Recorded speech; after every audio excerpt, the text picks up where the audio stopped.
Հասկանալի է, որ ագարակից բեռները մտնելու են Նախճեվան, եւ այստեղ է, որ մեզ համար ծագում է մի իրադրություն, որի կառավարումը էական նշանակություն ունի Հայաստանի համար։ Իսկ այդ իրադրությունը հետևյալն է. խորհրդային ժամանակներում Նախճեվանից երկաթուղին Արտի մարզի երազք բնակավայրով մտել է Հայաստան եւ շարունակվել է մինչեւ Շիրակի մարզի Ախուրիկ բնակավայր, ապա եւ մտել Թուրքիա։ Ու մենք հիմա տեսնում ենք, որ միջազգային ներդրողները ոգևորված լինելով TRIP նախագծով եւ ներդրումներ անելու մեծ ախորժակ ունենալով երազք Ախուրիկ երկաթուղային հատվածը շրջանցելու ուղիներ են փնտրում։ Փնտրում են սխեմա, որ բեռները Նռնաձոր ագարակ երկաթուղով Նախճեվան մտնելուց հետո դեպի արևմուտք ընթացքը շարունակեն ոչ Հայաստանի երկաթուղով, այլ շրջանցեն Հայաստանի երկաթուղին։ Սա մեզ համար մեծ խնդիր է, որովհետև նման սցենարում Հայաստանը մեծ եկամուտներ, ներդրումներ, պոտենցիալ, աշխատատեղեր, զարգացման հնարավորություններ է կորցնում։ Իսկ ինչու են ներդրողները, բեռնափոխադրողները, ապրանքներ վաճառողներն ու ձեռքբերողները ուզում խուսափել երազք Ախուրիկ երկաթուղուց։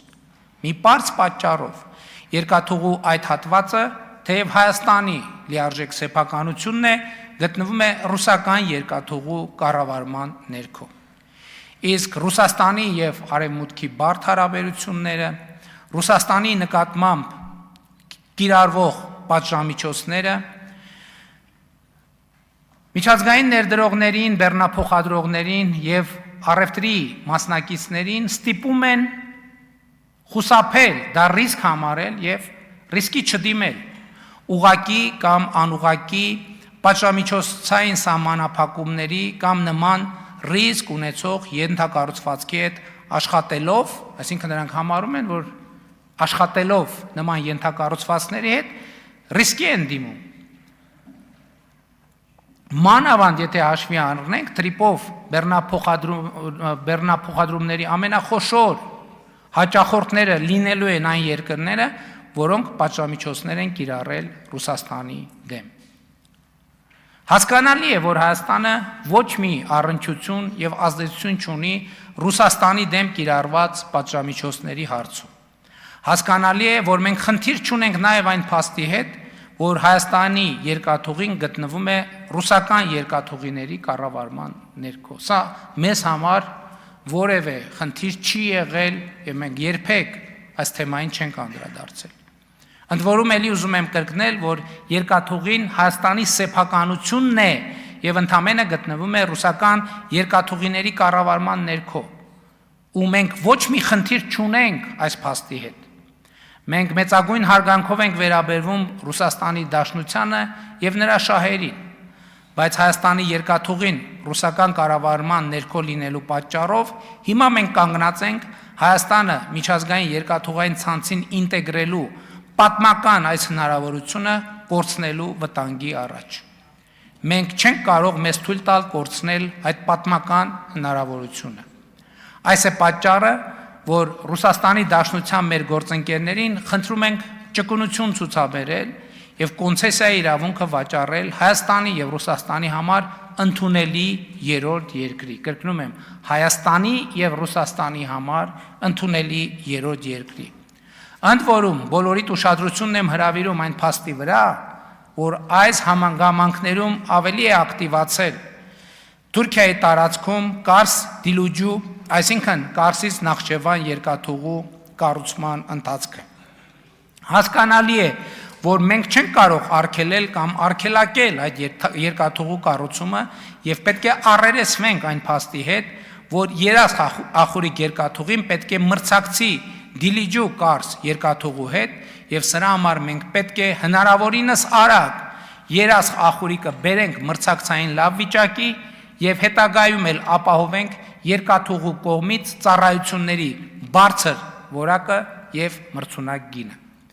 Եվ ահա այս ամենի կարևորության գիտակցումն է, որ հանգեցրել է կառավարության քննարկվող ծրագրի հետեւյալ ձևակերպմանը, որը կարող եք գտնել ծրագրի 4-րդ բաժնում։ Մեջբերում եմ։ Երկաթուղու հավատարմագրված կառավարման համակարգը վերանայվելու է այնպես, որ չխոչընդոտի Հայաստանի Հանրապետության միջազգային տրանսպորտային համակարգի ինտեգրման այն պատմական հնարավորության իրականացմանը, որը ստեղծվել է։ Մենք շարունակելու ենք աշխատանք այս ուղղությամբ եւ Ռուսաստանի մեր գործընկերներին կրկին խնդրում եմ հնարավորինս արագ հասնել այս խնդրի բարեկամական լուծմանը։ Վերադառնալով TRIP նախագծին ընդգծեմ, որ այն ներառելու է ոչ միայն երկաթուղին, այլև խողովակաշարեր, ճանապարհներ, մալուխներ, էլեկտրահաղորդման գծեր։ Մեծ է հավանականությունը, որ էլեկտրահաղորդման գծերը կլինեն TRIP-ի շրջանակներում գործարկված առաջին ենթակառուցվածքը, որովհետև նախ տեխնիկապես համեմատաբար հեշտ է արագ դա ավարտին հասցնելը եւ հետո էլեկտրաէներգիայի աշխարհում աճող պահանջարկը ստիպում է ավելի մեծ ուշադրություն դարձնել տարածաշրջանից էլեկտրական էներգիայի արտահանման նախագծերին։ Ներկայումս TRIP նախագծի վերաբերյալ Հայաստանի եւ ԱՄՆ միջև ռազմավարական համագործակցության մասին շրջանակային համաձայնագիրը գտնվում է վավերացման փուլում։ Ավարտական փուլում են TRIP Development Company ընկերության հիմնադրման աշխատանքները։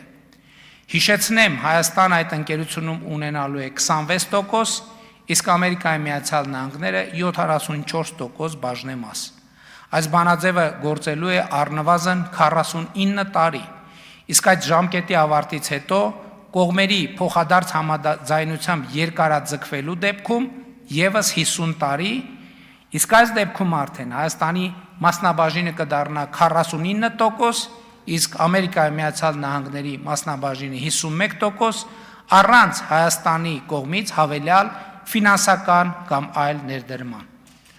Նախագիծը, ինչպես ասացի, իրագործվելու է Հայաստանի Հանրապետության տարածքային ամբողջականության, ինքնիշխանության, իրավազորության շրջանակներում։ Եվ հատուկ ուզում եմ ընդգծել, որ TRIP-ը օտարերկրյա որևէ ռազմական եւ կամ զինված ներկայություն չի ենթադրում։ Ընդգծեմ նաեւ, որ TRIP-ից առաջ նախկինում մենք երբեք մեր առջև 100 տարվա եւ նախագիծ կամ հեռանկար չենք ունեցել, սա շատ կարևոր հանգամանք է։ Երբեք մենք չենք ունեցել ծրագիր, նախագիծ, որը մեր առջև 100 տարվա հեռանկար է բացում, այն էլ աշխարհի թիվ 1 գերտերության հետ։ Եվ սա թե Հայաստանի, թե տարածաշրջանի համար պատմական հնարավորություն է։ TRIP նախագծի իրագործումը փոխելու է իրադրությունը եւ մթնոլորտը մեր տարածաշրջանում։ Հաղորդությունը տարածաշրջանային երկրների համար դարձնելով շահավետ ոչ միայն բարի, սոցիալ-հոգեբանական ու քաղաքական, այլև ֆինանսական ու տնտեսական իմաստով։ Սա ժամանակակից անկայուն աշխարհում կայունության ու խաղաղության շատ էական երաշխիք է եւ մեր ժամանակներում ավելի հուսալի երաշխիք դժվար է պատկերացնել։ Ինչ վերաբերվում է 2025 թվականի օգոստոսի 8-ին Ադրբեջանի հետ Վաշինգտոնում նախաստորագրված խաղաղության համաձայնագրի ստորագրմանը, այդ հարցը շարունակում է մնալ մեր օրակարգի առաջնահերթությունների մեջ եւ մենք Ադրբեջանի հետ շարունակելու ենք աշխատել այս ուղղությամբ։ Ինչպես առիթ ունեցել եմ ասելու, Ադրբեջանում անազատության մեջ գտնվող մեր հայրենակիցների ազատ արձակումը եւ վերադարձը Հայաստան երբեք դուրս չի եկել եւ միջև խնդրի լուծումը դուրս չի գա մեր աշխատանքային օրակարգից։ Իհարկե կշարունակվեն աշխատանքները Հայաստան-Ադրբեջան սահմանների սահմանազատման ուղղությամբ։ Համոզված եմ, Ադրբեջանից Հայաստան ներմուծումներին զուգահեռ շուտով կսկսվեն արտահանումներ Հայաստանից Ադրբեջան։ Ադրբեջանի հետ առևտրատնտեսական հարաբերությունների մեկնարկը եւ զարգացումը իհարկե էականորեն ուժեղացնում է հաստատված խաղաղությունը եւ մենք մեր տնտեսվարողներին քաջալերելու ենք աշխատել այս ուղղությամբ։ Առևտրատնտեսական հարաբերությունների հաստատումից եւ խորացումից, սահմանների սահմանազատումից, գերիների եւ անհետ կորածների հարցերի շուրջ համագործակցությունից, ապա շրջափակումից, Նույնիսկ խաղաղության համաձայնագրի ստորագրումից անդին շատ կարևոր է Հայաստան-Ադրբեջան հարաբերությունների սոցիալ-հոգեբանական կողմը։ Եվ հաստատված խաղաղությունը հարատև դարձնելու համար կարևոր է խաղաղություն հաստատել սոցիալ-հոգեբանական մակարդակում։ Ինչ է սա նշանակում։ Սա նշանակում է մեկ բան, որ թե մենք, թե Ադրբեջանը պետք է առերեսվենք, հաշտ լինենք այն փաստի հետ, որ անկախ Հայաստանի տարածքը նույնական է խորհրդային Հայաստանի տարածքի հետ, անկախ Ադրբեջանի տարածքը նույնական է խորհրդային Ադրբեջանի տարածքի հետ։ Ոչ ավել, ոչ պակաս։ Օգոստոսի 8-ի առաջին տարեդարձի առիթով հղած իմ ուղերձում եմ ասել, որ խաղաղությունը անշրջելի եւ հարատև դարձնելու համար անհրաժեշտություն է Հայաստանում Լեռնային Ղարաբաղի հայերի վերադարձի եւ Ադրբեջանից հայ փախստականների վերադարձի իրավունքի մասին, իսկ Ադրբեջանում արևմտյան Ադրբեջանի եւ արևմտաադրբեջանցիների վերադարձի իրավունքի մասին խոսույթները չշարունակելը, այդ խոսույթներին վերջ դնելը։ Սա հարց է, որը թե Հայաստանում, թե Ադրբեջանում հասցեագրելու անհրաժեշտություն կա հանուն մեր սերունդների խաղաղ համակեցության իրավունքի։ Հայաստանի եւ Ադրբեջանի ժողովուրդների խաղաղությունն ու խաղաղ համակեցությունն է այն իրավունքը, որ մենք այսօր պետք է առարկայացնենք եւ հետապնդենք եւ պետք է կարողանանք հաղթահարել սրան հակասող որևէ խոսույթ եւ գործողություն։